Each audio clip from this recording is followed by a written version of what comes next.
How's it going, guys? Jeremy here. This is Damien. We're going to have a look around this hempcrete shed conversion. Hey guys, if you're interested in doing retrofitting of hempcreting, I'm just going to show you through this old tin shed that I've just almost finished fitting out. So here's a before shot. So when I got this property, it had a 250 metre squared tin clad shed on it, and we stripped the tin off the walls and we produced a hempcrete home. So Jeremy will spin around and show you the outside. So here's our lovely hempcrete shed, refitted, retrofitted, repurposed to become a home. Some of the features you'll notice is we've lime plastered with an oxide on the outside. So this is a rock coat oxide. It's about 10 mil thick, the lime plaster, two coats.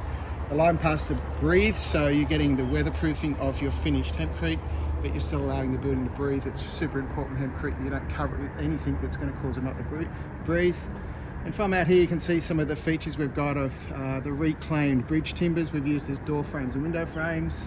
We've got some reclaimed barn doors for the studio part of the home, and some reclaimed double glazed doors at the front to help with the thermal and acoustics, to not minimise the benefits of the hempcrete by having some double glazing.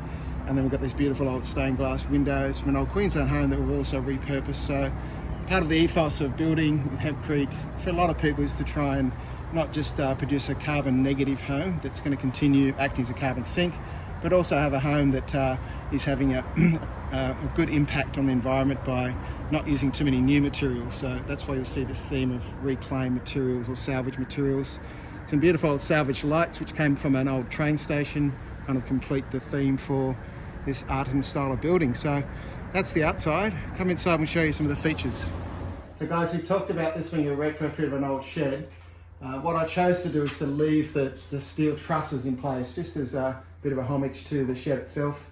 Eventually we might box them in and frame them in, but for the time being we just left them exposed. At either end of the trusses you'll see there's some gyprock boxing posts. So that was the support structure of the shed.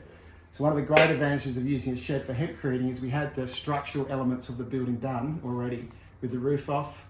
So we could actually work on the hempcreting with the roof on hot days and wet days, and it didn't impact the hempcreting. But also meant that the work we were doing in building the hempcreting and the partition walls inside was easy to do because none of it was structural. We were literally just filling in between the steel columns that were holding up the roof. On the back wall here you'll see this is the longest run of the hempcreting. We were doing 600 high runs. When we got to the top, you'll notice that the runs became much smaller because we had to pack in the hempcrete at the top.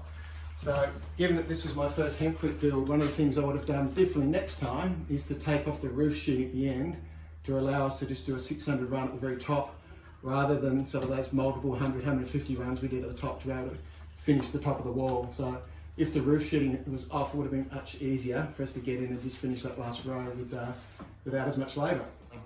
One of the other features of this build is, besides the reclaimed bridge timbers we use for the external windows and door frames, we got some reclaimed hardwood which came from trees that were pulled down when the local freeway was put in years ago.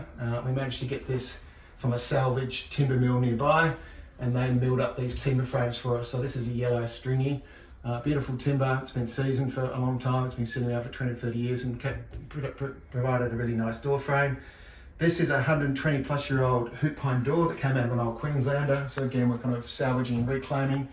Because we wanted the same visual effect of the outside lime plaster wall with the oxide in it, on these gyprock partition walls on the inside, we've coated this with a Porter's stone paint. So this is called stone paint coarse, and we managed to get a colour that was very similar to the outside texture and colour of the lime plaster. So from the outside and inside you've got similar colours and textures, which makes it look like it's actually been lime plastered on the inside as well. Okay, so coming through to the bathroom. So here's the bathroom. We've got the hempcrete walls on two sides. You've got gyprock plastered walls with the Porter's stonewash on the other side. You've got the reclaimed Queenslander French doors that open out here to our beautiful veggie garden. Got the reclaimed bridge timbers and these beautiful old reclaimed casement windows. We've also used a tumbled travertine in the shower, which again just gives that beautiful texture, similar textures to the rustic timber in the hempcrete. And we managed to get some brass tapware from Marrakesh, which is handmade in Marrakesh. And again, it's got those really beautiful rustic patinas that kind of matches with the rest of the build. So you can see we haven't gone for too many modern pieces in the bathroom because we wanted to maintain that kind of rustic vibe and natural feel of the room. Looking amazing. Final thoughts?